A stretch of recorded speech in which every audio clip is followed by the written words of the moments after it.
CPM Belgharia area কমিটির পক্ষ থেকে সাধারণ সভা অনুষ্ঠিত হয় বেলঘড়িয়া ফিডার রোডে দেওয়ানপাড়া মাঠে। এই সভা শুরুর আগে গণসঙ্গীত পরিবেশন করা হয় এবং তারপরে সভার কাজ শুরু হয়।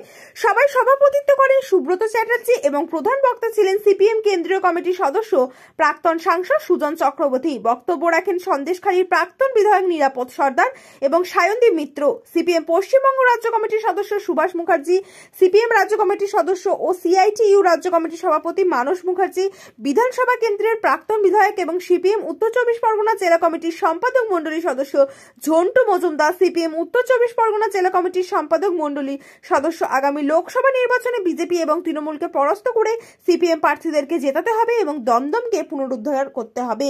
প্রত্যেকের যারা আজকে মুখ্যমন্ত্রী এবং প্রধানমন্ত্রী সাক্ষাৎ করলো, মুখ্যমন্ত্রী বাইরে বেরিয়ে এসে বলল যে সৌজন্য সাক্ষাতে গিয়েছিলাম, রাজ্যের চাওয়া পাওয়া রাজ্যের মিটিং এ বলবো। কি বলবেন? মুখ্যমন্ত্রী ধরা পড়ে গেছেন। সৌজন্য সাক্ষাৎ, কিন্তু আগে থেকে সেটা জানা ছিল না যে উনি আসবেন এবং থাকবেন এবং সাক্ষাৎ করা যাবে। হঠাৎ করে ঠিক হলো সৌজন্য সাক্ষাৎ।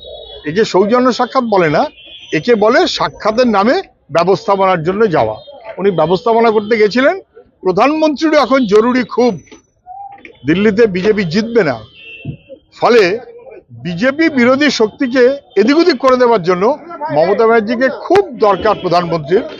ফলে প্রধানমন্ত্রীর আগ্রহ আছে, আর মুখ্যমন্ত্রীও খুবই আগ্রহ আছে প্রধানমন্ত্রীকে সাহায্য করার নাম করে ইডি সিবিআই এত অপরাধ করেছে, সেখান থেকে কতটা বেশি রেহাই পাওয়া যায়।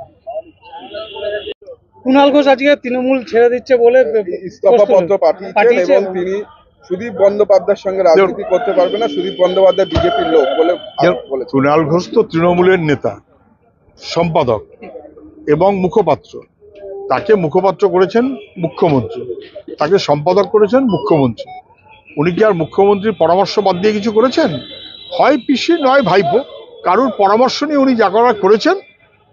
ভাইপোকে জিজ্ঞেস করলে ভাইপো উত্তর দিয়ে দেবে, বা পিসিকে জিজ্ঞেস করলে পিসি উত্তর দিয়ে দেবে। শুধু কুণাল ঘোষ আগে বলেছিলেন চিটফান্ডের সবচাইতে বড় বেনিফিশিয়ারি নাম মমতা ব্যানার্জি।